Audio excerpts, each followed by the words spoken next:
Hello, everyone, and welcome to the Philippine Pavilion's Arena stage. This is the session Speculative Fiction and AI Narratives.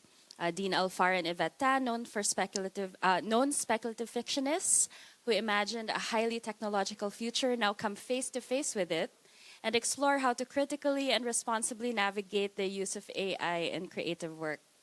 Let me introduce our panel.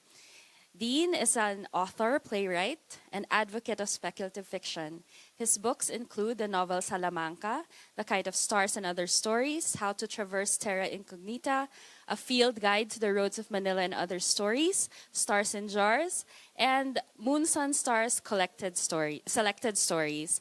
He is the founder of the Philippine Speculative Fiction Annuals and the editor of Fantasy, Horror, Science Fiction, Filipino Fiction for Young Adults, Maximum Volume, Best New Philippine Fiction 1 and 2, and Ang Manggagaway at iba pang Kathang Agham at Pantasya mula sa gitnang Europa at Pilipinas, and New Philippine Speculative Fiction. Dean is also the chair of the Filipino Critics Circle. Dean Alfar. Yvette Tan is one of the Philippines' most celebrated horror writers. Aside from short fiction collections in English and Tagalog, she's written a feature film that received nationwide release and co-written a libretto for a ballet that was performed by Ballet Philippines.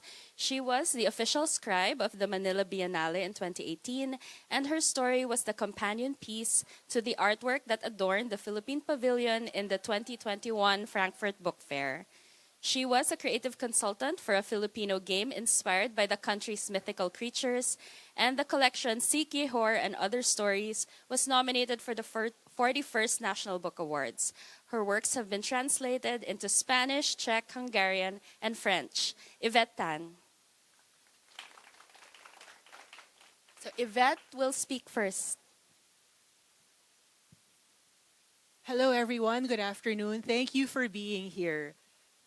So we're here to talk about AI and its place in the creative work, So before I begin, I just like to say that I'm not anti-AI. I believe that artificial intelligence can do a lot of good for humanity. However, I don't think that generative AI, especially in the way that it's used now, has a place in the creative process, especially in the direct writing or drawing, rendition there, whatever form of rendition there is. So I can talk about the many reasons why generative AI, the way it's being used now at least, because I'm very aware that this could change in the future. Who knows? We're speculative fictionists. We dream for a better future, and it might be better next in the future. But I will give you some of the arguments about why generative AI, the way it's being used now, has no place in the creative process. And I'm sure all of you know most of this. So I'm just going to go through the list, which was number one, it was trained on stolen data. Everything used right now for generative AI was taken from artists, writers, work on the internet without their consent. So all the data is stolen. It is a plagiarism machine, basically. It jumbles everyone's words, regurgitates them into something else. It doesn't have an intelligence of its own. It has a negative impact on the environment, depleting a large amounts of drinking water for every prompt, and drinking water is a finite resource. That's just the human aspect beyond of the environmental damage. AI can hallucinate, so it makes up information that necessitates double checking and can be dangerous if not double checked. AI reflects the biases of the information it is fed and the people who program it, and these reflect these can include things like misogyny and racism. And since AI has been programmed to be agreeable, there have been news reports of people treating it like a deity and of AI encouraging people to do dangerous or illegal things. And studies are coming out about how AI usage AI usage adds to the decline of cognitive thinking. So in short, AI usage is linked to the erosion of critical thinking. And we come from the Philippines, the country that is known as the country that has the critical worst critical thinking in Asia. We have the lowest critical thinking in Asia. There's that. And I'm not proud of that. no, we're not proud of that. Proud of that. AI can also be a security risk. So when you feed your image into any of these engines, you're giving the companies that own them the right to your likeness, to your voice, to your words, whatever you put in there. So you're giving them all this information for free, and that can be a security risk in the future. So the list goes on. There's so many more, and I'm sure all of you know this already, which is why you're here. But we also know that all the things I mentioned, none of them, none of the people who use generative AI now care about any of these things. They don't care that it's trained on plagiarized information. They don't care that it's destroying their environment. They don't care that it's a security risk. They don't care that it's all these things. They don't care. All they want are their pretty pictures or their assignments done at the push of a button. So, what I can say is, if you disregard all that, the reason I still say that generative AI has no place in the creative process is because the work that it produces is ugly, boring, derivative. Why create when you're just going to regurgitate? So because AI can only regurgitate from the information it was trained on, it cannot cohesively present new thoughts, new ideas, or even writing styles, no matter how good the prompter is. It disrespects the creative process, highlighting the importance of the idea over the effort and stripping away the human aspect of it all. It takes away the voice of the user, replacing it with a jumble of voices from the information it was trained on. The rampant use of AI in the creative industry, which is happening right now, will result, personally, I feel it will result in the flattening of culture, the dumbing down of taste, and the suppression of inquisitiveness and curiosity. So basically, my point is, even if you don't care about the moral and ethical concerns related to the use of AI, at least consider the artistic ones, that generative AI produces ugly work, and as creatives, this should be a big enough reason for us not to use it.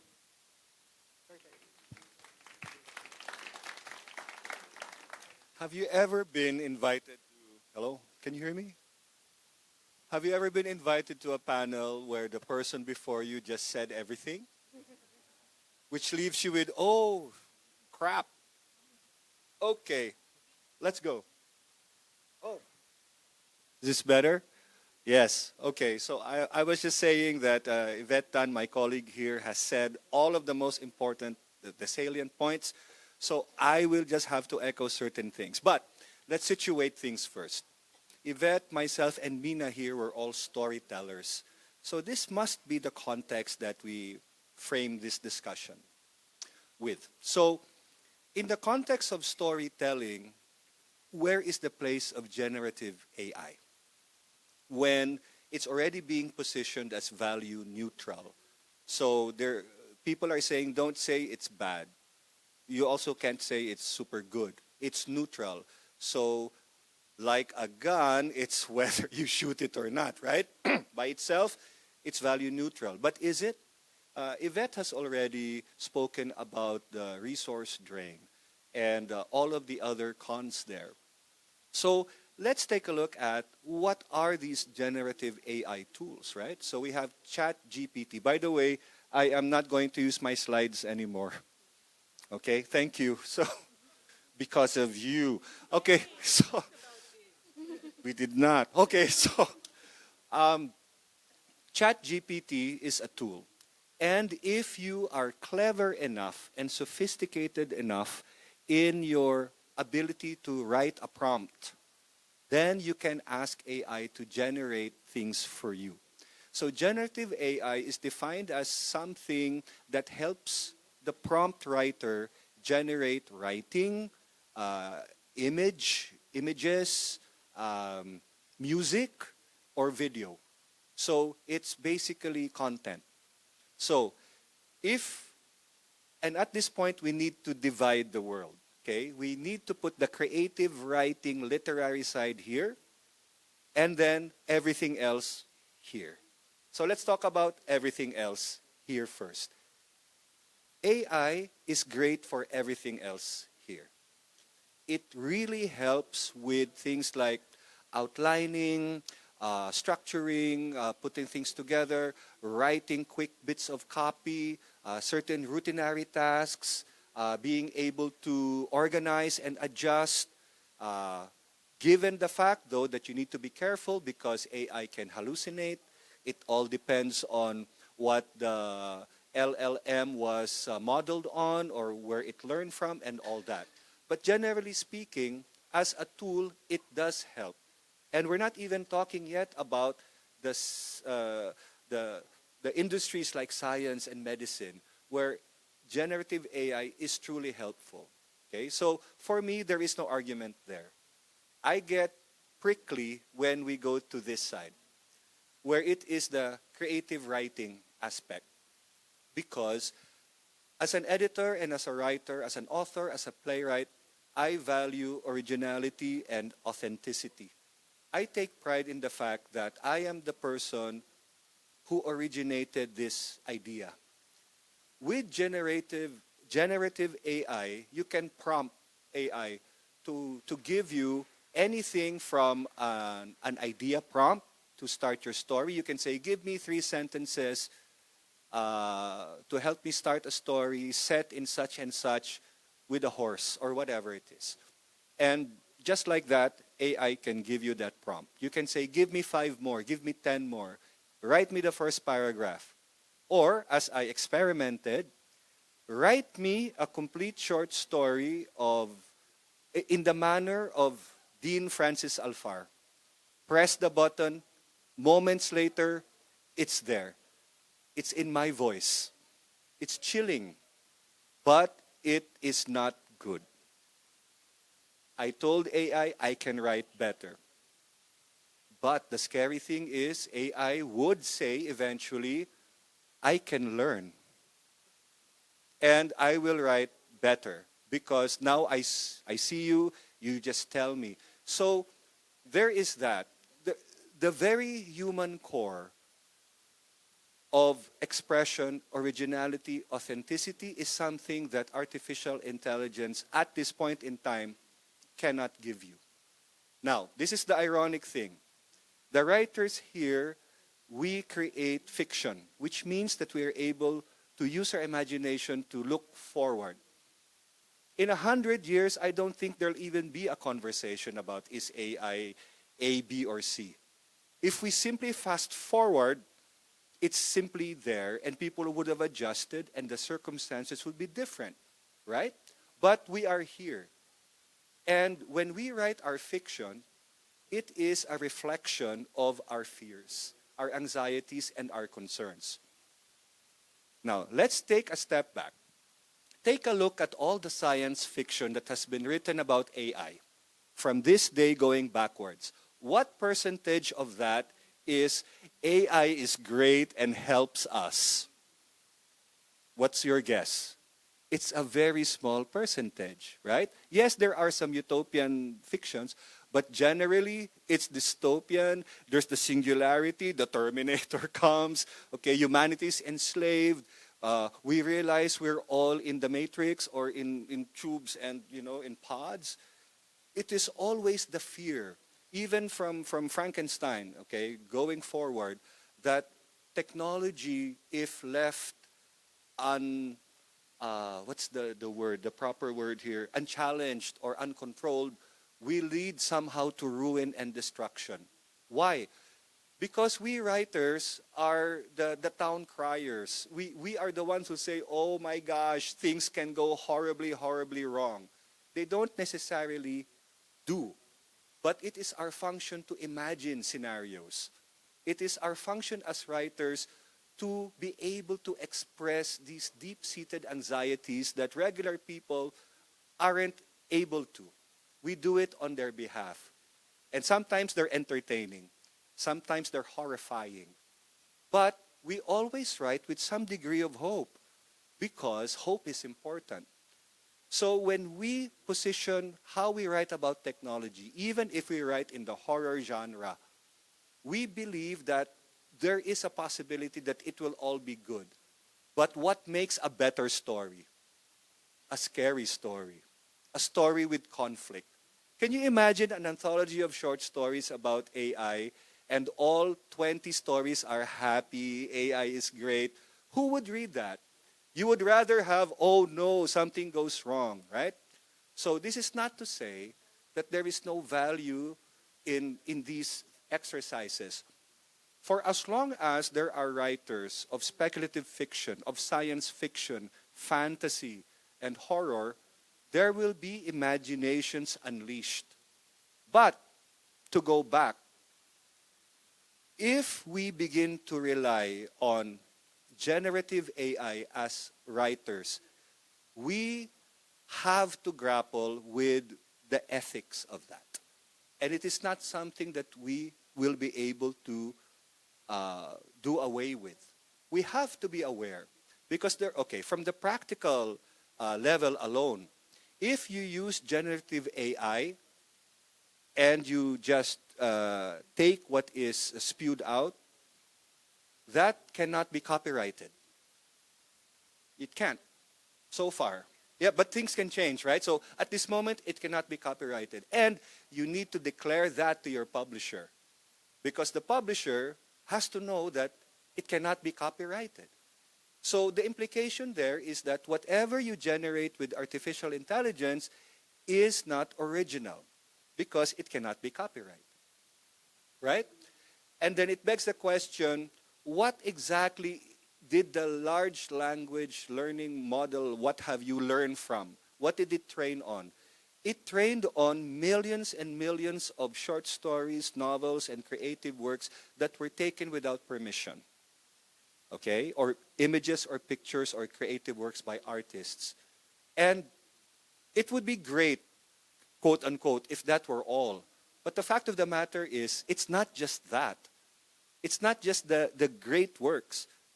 These things look at the internet as a whole. And if you are like me and you spend any time on the internet, you know that vast portions of the internet is a cesspool of misinformation, poor writing, okay, it's crap. But the models learn from all of that. So whatever comes out is from that. They tell us that things are going to improve, and I believe them. Because technology always pushes forward. They say that these are the learning baby steps. That's true. I agree. But let me tell you something. At this point in time, the leading AI developers themselves don't know exactly what's going on. There's already a black box effect with artificial intelligence and generative AI already. They don't know how the neurons, they call them, the superposition of the neurons of information, they don't know how it works anymore. They don't understand the algorithms anymore. These are the brain trust, the engineers themselves, they don't know.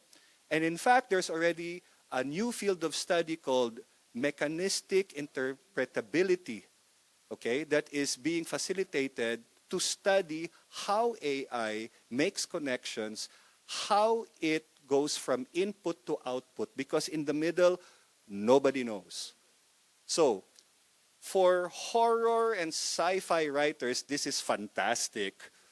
Oh my gosh, we can write so much about this because, except that, we're living in it right now. And we don't know what's happening. There are predictions that in 2 years or 3 years, things are going to be very different. And all the hallucinations and errors that AI is having will be different.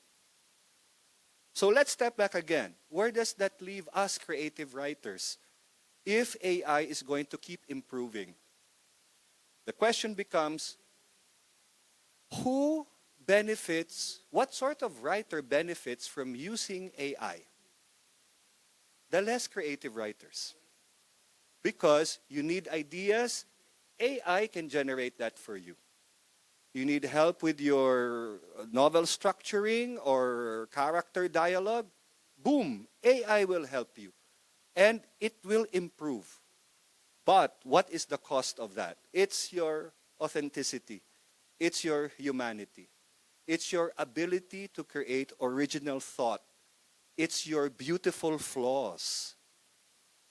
The most successful books, at least to me, that I love to read, are riddled with little flaws. They're not pristine. They're not written by robots.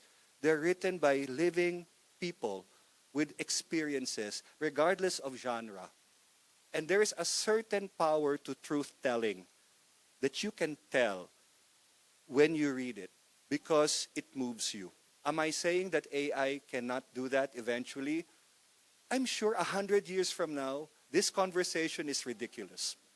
Okay? But we're not there yet. We need to grapple and cope with who we are right now and how we produce our work. So, while my personal stand would be generative AI will Dean use this? Hell no. It could be a terribly misinformed decision.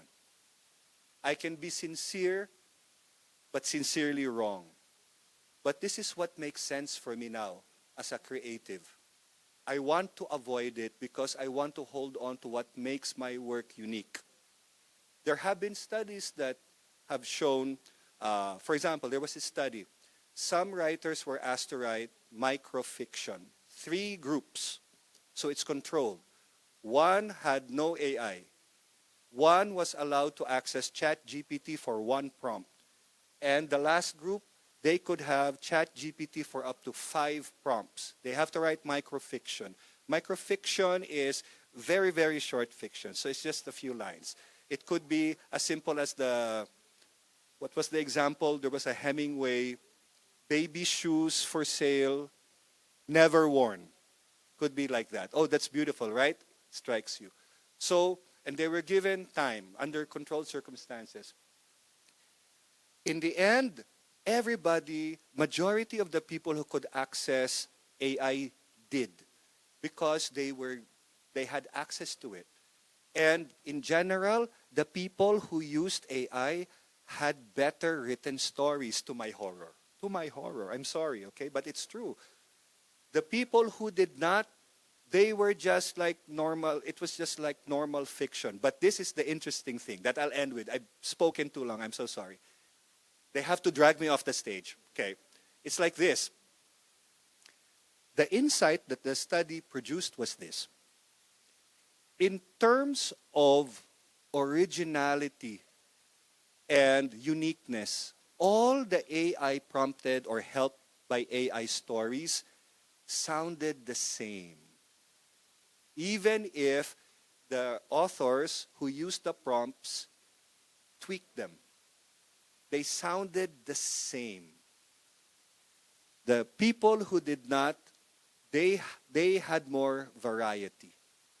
So there's that. So that's food for thought. You can go ahead and use AI. And this is just in ideation, huh? Ideation. I'm not talking about wholesale, write a novel in the voice of Candy, okay, and I want it complete, and it's done. No, this is just an idea generator, okay? So there's a risk. What will you trade? In the end, an individual author is improved at the cost of looking at the collective flattening of what is being written, what is being written about, and how it is written. It is publishable. They're nice, but they're the same because it draws from the same well. So, the value thus becomes this. What can break generative AI? Humanity. The human writer with all the quirks and flaws, the writer with the writer's block, the writer who wakes up with sudden insight and rushes and types a few words and comes back to it and develops it. The writer who agonizes over a paragraph or a period, removing the period, coming back, replacing the period, changing a word. It is the writer who bleeds for every word that has, at this point in time, the ability to be better in terms of originality than generative AI. But only for now. And that is the power of science fiction, speculative fiction. We try to warn. We are living in a we call it speculative fiction. We're living in a spec-fic reality right now. The warning signs are here. You are all characters. And the killer thing is you all have agency, which means you all have your choices. So the question becomes, what is your choice? Thank you.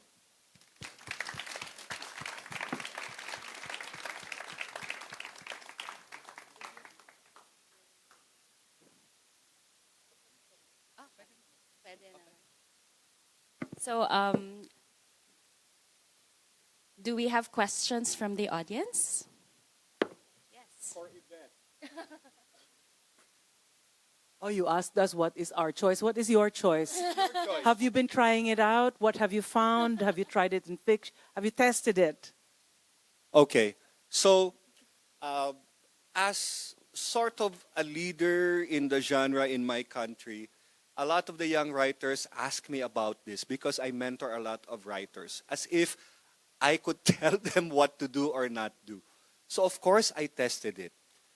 I tested ChatGPT. I tested it in multiple ways because I really wanted to see. And ultimately, my big test was write a short story in my voice.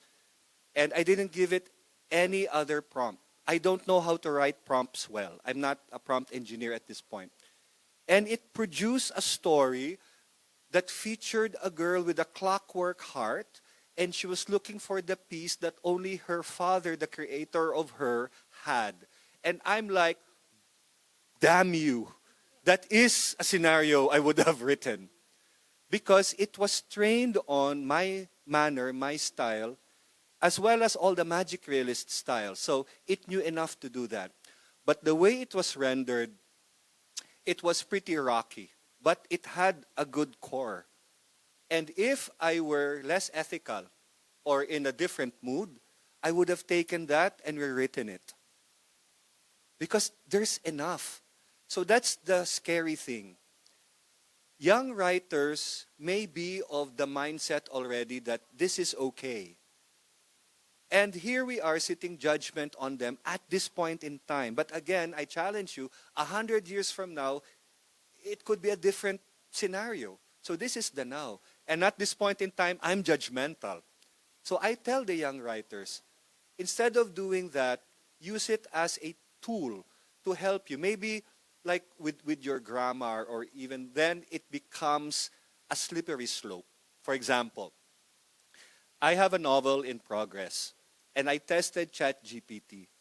I said, look at this text. Can you suggest a better structure? It did. It did. So I tried it, and it actually read better. But aren't creative decisions like the structure in your novel part of your creativity? Part of your working as a writer? Part of the writing process? So by doing that, if I had accepted that and used that, am I tainted? The answer is yes, by the way. Because you were not the one who restructured your novel. Right? But then again, as time goes on, these questions may become irrelevant. The publishers now, their stance is it cannot be copyrighted. But Mina did react, and rightfully so, earlier when I said that, only for now. Because things can change. So, what else have I done?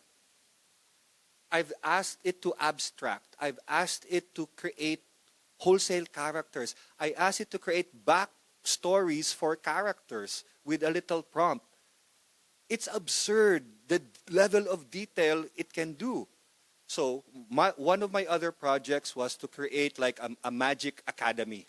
I said, okay, I need 12 schools of magic, like necromancy, for example. It created 12, including necromancy. And it started to fill in details. So, where does that leave us? It leaves you with choice. It leaves you with agency. It's like the devil's fruit. It's right there. Yvette is correct. It's ugly as is for now. But you can clean it up. You can give it a bath, dress it up, perfume it, and take it out to dinner. And it can become beautiful. But it goes back to, is it ethical? How do you feel about that? So there we are. I have not tried it yet. So Be tainted. again, I am not against AI. I believe that it can do humanity a lot of good. I just haven't tried it yet because I have no reason for not trying it yet. I just can't bring myself to do it yet. I know that at some point, all of us will be forced to use it. I will be forced to use it. I'm staving that off until as long as I can. My concerns now are a bit more than like the creative concerns aside. My concerns are also who does the AI like who does it serve? Who does it benefit? Does it benefit me, the person using the prompt? And it all goes back to no, it benefits the company who puts it out. And what are the motives of the company that puts it out? Is it purely for commercial purposes? What are they doing with the information they're feeding it? We're feeding it. What are they gonna do with the pictures that we feed it? What are they? We already know that Sam Altman, right, has gone on record to say that if he were to pay all the creatives that ChatGPT has stolen from, they would go bankrupt. So the people who built these machines already acknowledge that it's stolen information and that it would be a bad business model if they actually paid the source material ethically. But what I also like about the weird thing about the backlash against AI, the purists about the purists who don't want to use AI, is that there are people, especially in the artistic world, the artists, who say that a badly photoshopped graphic is better than something that Midjourney can do. So for the people who don't want to use AI yet, there is a sort of return to the humanity of the craft. As Dean was saying, the humanity, I'm going to create something. It may be ugly for now, but if I keep at it, it will improve. And even if it's ugly right now, it's still more human than something that machine did. And at the same time, it's a good thing because now we live in a time where, because of social media, everything has to be perfect right away. So people are afraid to make mistakes, right? Like, I don't want to write because if I do it wrong, people will laugh at me and that's the end of my life.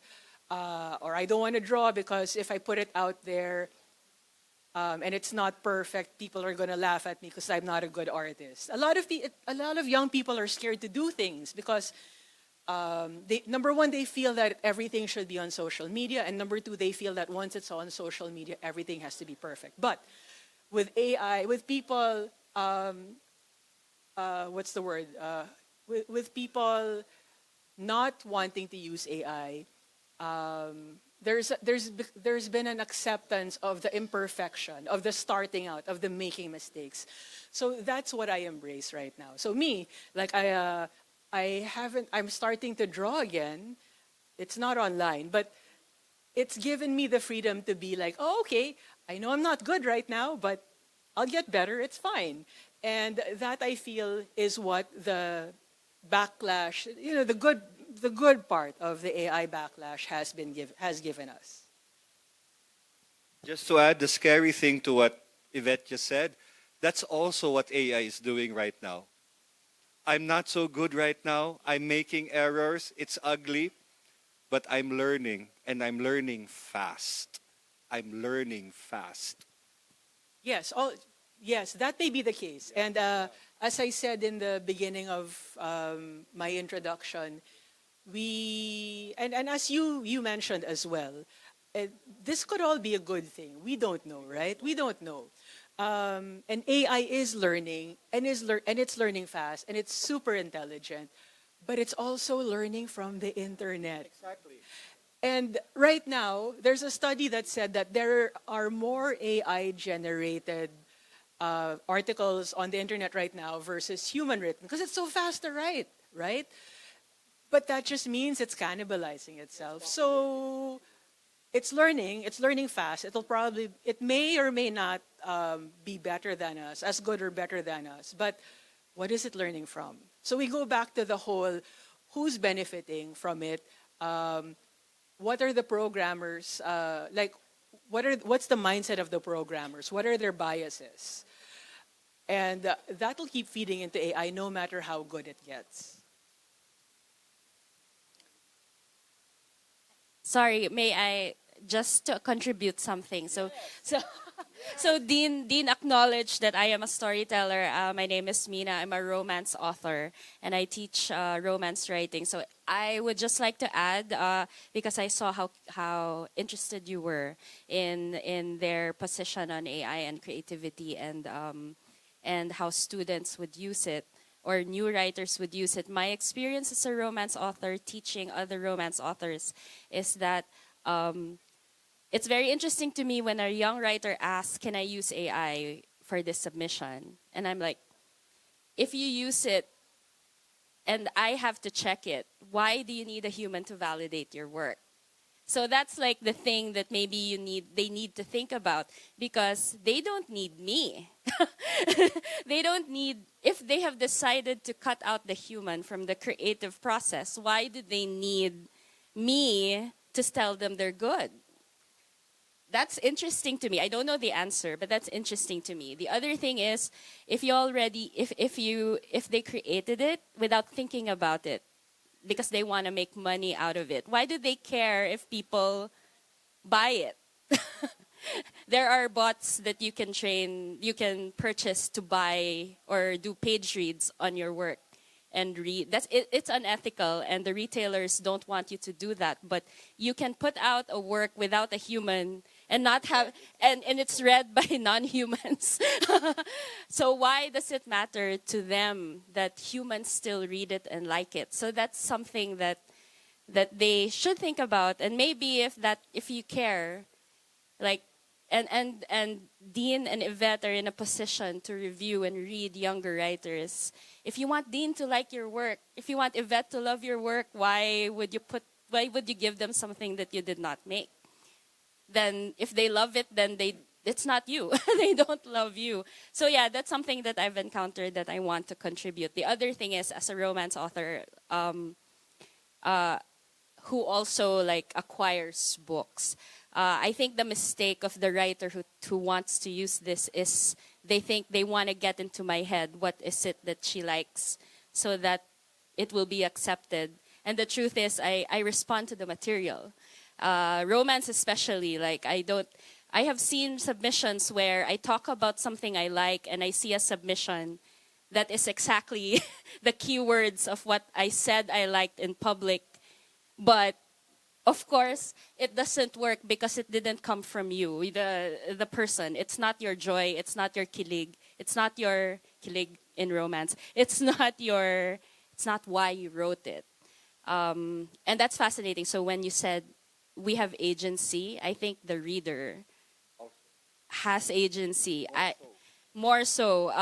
Someone can try to create it without the human, and us, the reader, can say no. No, not for me, not for us. So yeah, that's my contribution. We have. Oh yeah, sure. Okay, I love. I love that you mentioned the reader, because as a reader, like all of us read, we write because we read, right? As a reader, why would I bother to read something you didn't bother to write?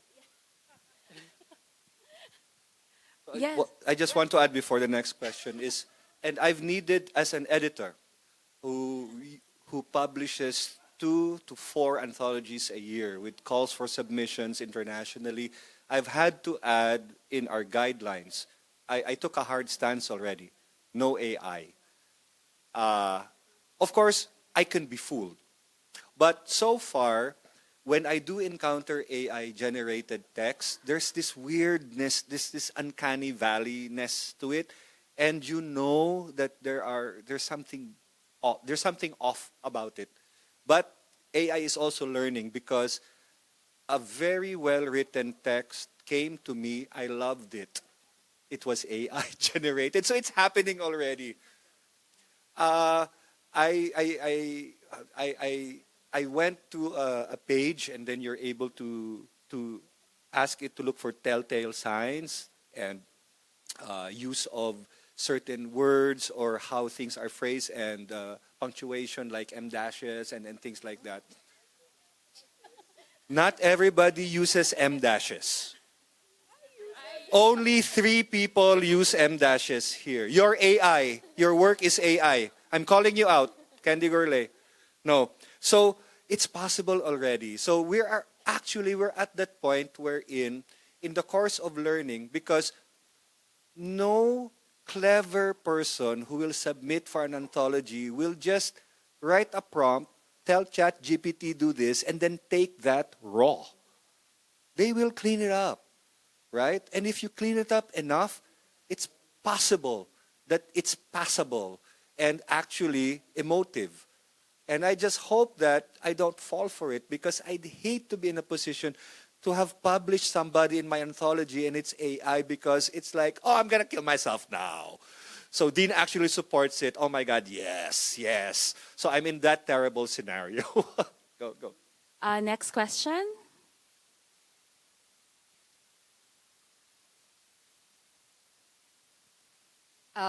Thank you very much for elaborating on all our anxieties. So I'm also a writer, but I write in a different genre. So my question, more a provocation really, is, so you've been discussing possible loss of originality and the chipping away of authenticity among writers. My thinking is that at this point of humanity's imagination, it is said that there is no more original idea. And so we're all riffing on each other. Isn't that what AI is doing? It's riffing on all of us. And so what do we add as human writers? First of all, your observation is the same observation from 10, 20, 50, 100, and 200 years ago, that there is no originality or original story left in the world. But every year, there is a book or a poem or a piece of music published, a bit of research that comes out, new nonfiction or fiction in a genre like romance or speculative fiction or realism or historical realism or research that comes out that is original. Every year there is a voice, if we're lucky, more than just one voice, that is recognized in a region, a country, or globally, that contributes something new and original. By sheer number, yes, I would agree that we are riffing off each other. But it does not exclude the possibility of humanity producing something fresh and something new. And this is what keeps us going, especially us who love books, because we look for something novel. We look for something new. It could be a riffing off, but a riffing off could be a restatement. It could be a subversion. It could be a new perspective on something. It could be a new way of telling the story. The story itself, some people will say there's only one story, or 3 stories, or 7 stories, or 20, 21 stories, whatever that number is. But how many new books are published every year across the world? And how many of those new books bring delight to new readers and older readers? There's a lot. So, is AI riffing off? Yes, and it's riffing off on itself. At this point in time, it's doing it badly, terrible job. But 100 years from now, as I said, it could be a different story. Okay? And just for the record, AI overlords, I love you. I support. Okay? But what your other question, your statement was, what do we as humanity contribute? We contribute what AI cannot. Possibility, hope, imagination, being AI cannot imagine. At best, it hallucinates. At best, it takes from what is, it regurgitates. Cannot create something new at this point. I keep saying that because it's really scary, boys and girls. It's really scary. But we as people, what we have always had is our ability to hope for a better future. And so we imagine and we cast our imagination far afield. We are the time travelers. We are the dimension hoppers. We go forward and backwards. We travel to distant stars. We do all of these things because we are the merchants of marvels and wonder and all of these things that AI needs to be prompted to do. We can do by ourselves.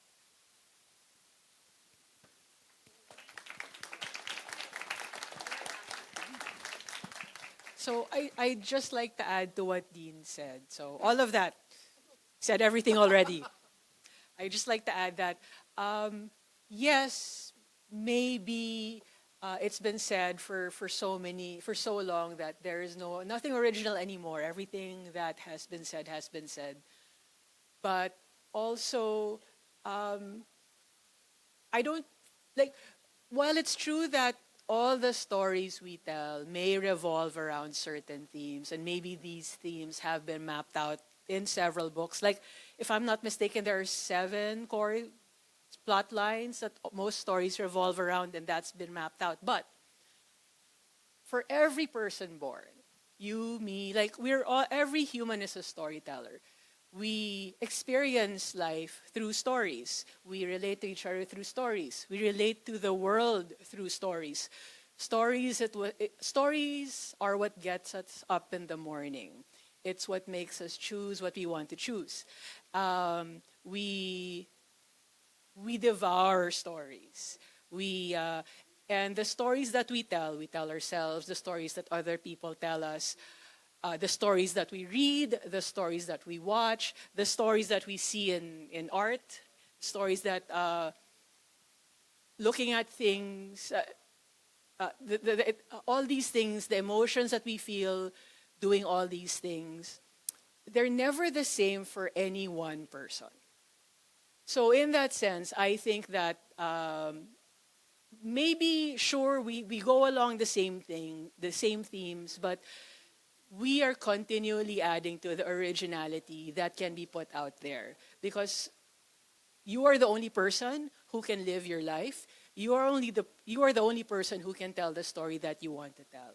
So that is my answer to that. That as humans, maybe, sure, generally there is no originality, but on an individual level, and as Dean pointed out, proven by the number of books published, the number of TV shows that are hit, movies that are hit, the number of media that touches people's lives, or even it doesn't have to be published. The number of stories that you hear, like when you're drinking with your friends or at a dinner, they're never the same. And even if they are the same, there's always a different element that makes it yours. So that is my answer. I also feel compelled to add. Yes, because romance is that not the same story over and over? I've been told that romance is just boy meets girl, but there are countless stories that have not been told. Boy meets girl, but they're in Manila. Boy meets girl, but they're in Cebu. Boy meets girl, but they're in Davao High School, Science High School in Davao. Boy meets girl, but they're 40 years old in Baguio. There are countless stories that have not been told. So this is something I just named prompts, right? But but what it is, again, what is our contribution? Our contribution is that thing that the thing that makes us want that story. Like, I have not seen this because this is me, and I have not seen myself, and that's our contribution. So yeah, I mean, I've heard that all stories have been told, and it's absolutely not true. Yeah. Another, I think. Sure. I just like to add to what you said about how these are the stories that you want to hear. And I think all of us, and if there are any writers here, all writers, I think, started writing because they didn't hear a story that they wanted to tell. And they figured, okay, I have to do it. So yeah, it's our burden. So yeah. And not just our burden. Some of us will take on other people's burdens. So we learn to write for others so that other voices can be heard, other stories can be told. We write on behalf of the silenced, of the people without voice, without the privilege of being written about. Some of us do that, and those are stories that are deserving to be shared and told, right? I think we can do one more question. Yes. You were talking about your students and this question of, okay, you didn't bother to write it. Why do you need my validation as a reader? And that made me think about, what if they didn't? Because I was just talking to a writer who said, I think eventually AI will be so good that it will tell everyone the individual stories that they want to hear, which would destroy the idea that we share our stories and read each other's stories, and might even read something that we don't quite like or that challenges us. So I would just Welcome to speculative fiction. This is I was saying this. For now, we are able to answer with a certain degree of confidence. We can speak about ethics. We can speak about how we feel and how we'll handle things. But the future, we really don't know, because if you take a look back 100 years from today, the level of technology, it's so vast. There are things we're talking about now that 50 years ago people wouldn't know. And thinking changes. But you know what does not change, proven historically? Human nature. And part of human nature is the need for stories. The need to tell stories, to hear stories, to share stories. So what will change is the manner of production, the manner of distribution. But the great things like the themes of the stories, I don't think they will change. But what will change is who tells the story and how it is told and how we feel about that. Just to end this, I would like to say to your question, we have to understand the power of agency of the reader or the listener, the consumer. Because in the end, if what is produced is not palatable to the reader will not read that. So AI can go all high and mighty and super polished.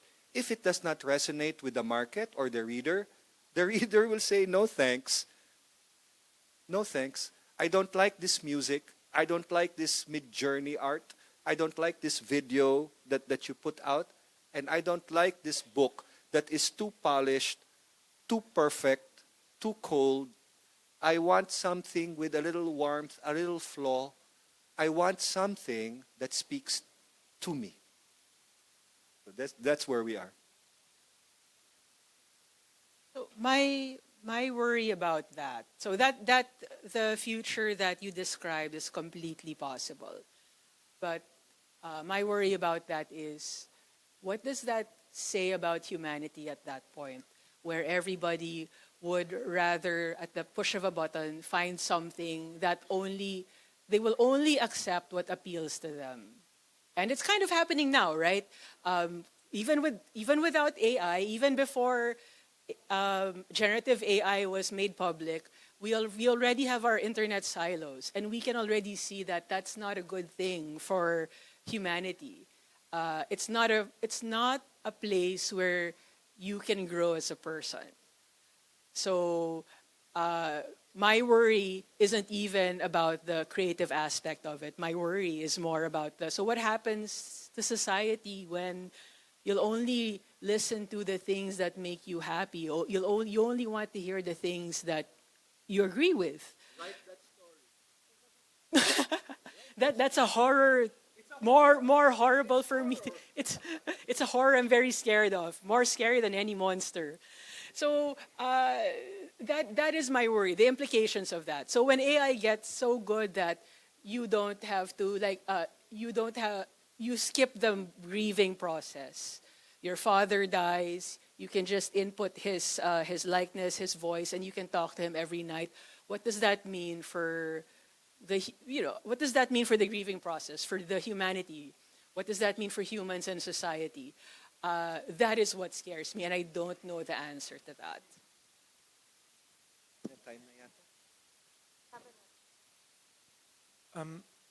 Thank you for the interesting thoughts so far. I was wondering if you have this whole thing of the humanity in the writing and AI sounding the same a lot. Do you think writers will end up the same way with photography? You push towards things like Impressionism and Cubism. Do you think they'll write in more interesting or even purposefully flawed ways? And sort of will writing change because of that? I think so. Because if you take a look at the progression of expression in the arts, there is something that happens and then people will react. So Impressionism, for example, as a reaction to something, and then postmodernism, post-structuralism, and all that, to create more flaws. And the scary scenario is AI can be trained to do that. So it doesn't come across as polished. It will come across as nice and flawed and human and fool me again. And then I'll be just crying there because I accepted a submission in my anthology. So again, we really don't know. And I suspect that in the future, it will be moot and somehow we will all have made peace with it. But it is right here, right now, when things are so interesting because we are so conflicted. And I want everyone to enjoy this conflict because when you get to wrestle with ethics, that means you get to exercise agency. You get to make choices.